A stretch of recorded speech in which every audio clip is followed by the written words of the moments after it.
তৃণমূল কংগ্রেসের 3টি bank account freeze করল পুলিশ। অরূপ বিশ্বাস চিঠি দিয়ে অভিযোগ জানান, ব্যাংকে ফ্রিজ হওয়া 3টি অ্যাকাউন্টে এইচডিএফসি ব্যাংকের অ্যাকাউন্ট বন্ধ করতে চিঠি দিয়েছিল বিদ্রোহী বিধায়করাও। 3টি অ্যাকাউন্টে আনুমানিক 440 কোটি টাকা রয়েছে, এমনটা এখনো পর্যন্ত খবর পাওয়া যাচ্ছে।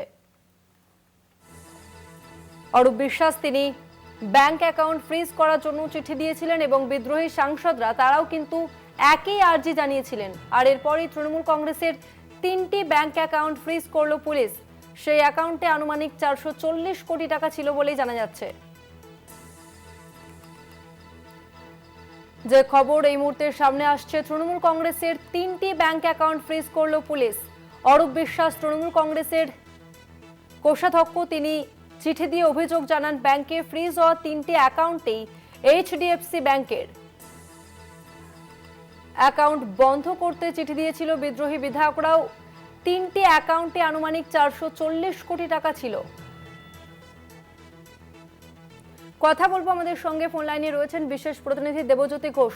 দেবজ্যোতি দা, তৃণমূল কংগ্রেসের 3টি ব্যাংক অ্যাকাউন্ট ফ্রিজ করলো পুলিশ, কি জানা যাচ্ছে? দেখো, যে 3টি অ্যাকাউন্ট নিয়ে গতকাল থেকে রাজ্য রাজনীতি তোলপাড় হচ্ছিল, সেই 3টি অ্যাকাউন্ট এইচডিএফসি ব্যাংকের, যেখানে তৃণমূল কংগ্রেসের বিক্ষুব্ধ বিধায়করা অভিযোগ করেছিলেন যে এখানে বিভিন্ন জায়গা থেকে কালো টাকা ঢুকছে। সেই নিয়েই কিন্তু পুলিশের পক্ষ থেকে পদক্ষেপ করা হয়েছে। 3টি ব্যাংক অ্যাকাউন্টকে ফ্রিজ করা হয়েছে, যার আনুমানিক এখন পর্যন্ত 440 কোটি টাকা রয়েছে।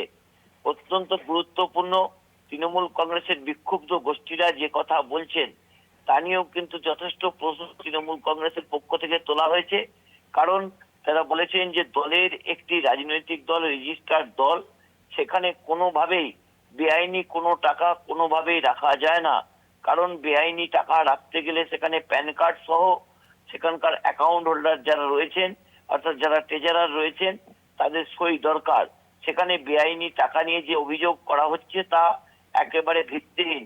কিন্তু পুলিশের পক্ষ থেকে তৃণমূল কংগ্রেসের বিক্ষুব্ধ 10 জন বিধায়কের যে সই সম্বলিত চিঠি জমা পড়েছিল এইচডিএফসি ব্যাংকের শাখাতে, সেই ব্যাংকের তথ্য থেকে যেটা জানা যাচ্ছে যে সেই অ্যাকাউন্টগুলি আপাততভাবে ফ্রিজ করা হয়েছে। অর্থাৎ তৃণমূল কংগ্রেসের প্রতীক দখলের লড়াই এবং তৃণমূল কংগ্রেসের নাম ব্যবহারের যে লড়াই, সেই লড়াইয়ে কিন্তু তৃণমূল কংগ্রেসের বিক্ষুব্ধরা বেশ কিছুটা পা বাড়িয়ে ফেলেছেন। যদিও মমতা বন্দ্যোপাধ্যায় ইতিমধ্যেই, অভিষেক বন্দ্যোপাধ্যায় ইতিমধ্যেই লোকসভার স্পিকারকে জানিয়েছেন বা বিভিন্ন তারা কিন্তু ইতিমধ্যে ইলেকশন কমিশনেরও দ্বারস্থ হতে পারেন। কারণ যেভাবে এই বিক্ষুব্ধদের পিছন থেকে একটি বিশেষ রাজনৈতিক দল মদত দিচ্ছেন, যার ফলেই কিন্তু এই বিক্ষুব্ধ গোষ্ঠী যে দাবি করছেন সেগুলোকে মান্যতা দেওয়া হচ্ছে, তা নিয়ে তৃণমূল কংগ্রেস বৃহত্তর পদক্ষেপ নিচ্ছেন। প্রয়োজনে আদালতের দ্বারস্থ পর্যন্ত তারা হবেন। কিন্তু এখন বর্তমানে যে পরিস্থিতি দাঁড়িয়েছে, তৃণমূল কংগ্রেসের যে টাকা ছিল তৃণমূল কংগ্রেসের অ্যাকাউন্টে, সেই অ্যাকাউন্টের 440 কোটি টাকা ইতিমধ্যে কিন্তু ফ্রিজ করে দেওয়া হয়েছে। অর্থাৎ তৃণমূল কংগ্রেসের বর্তমান সম্পত্তির পরিমাণ 1018 কোটি টাকা।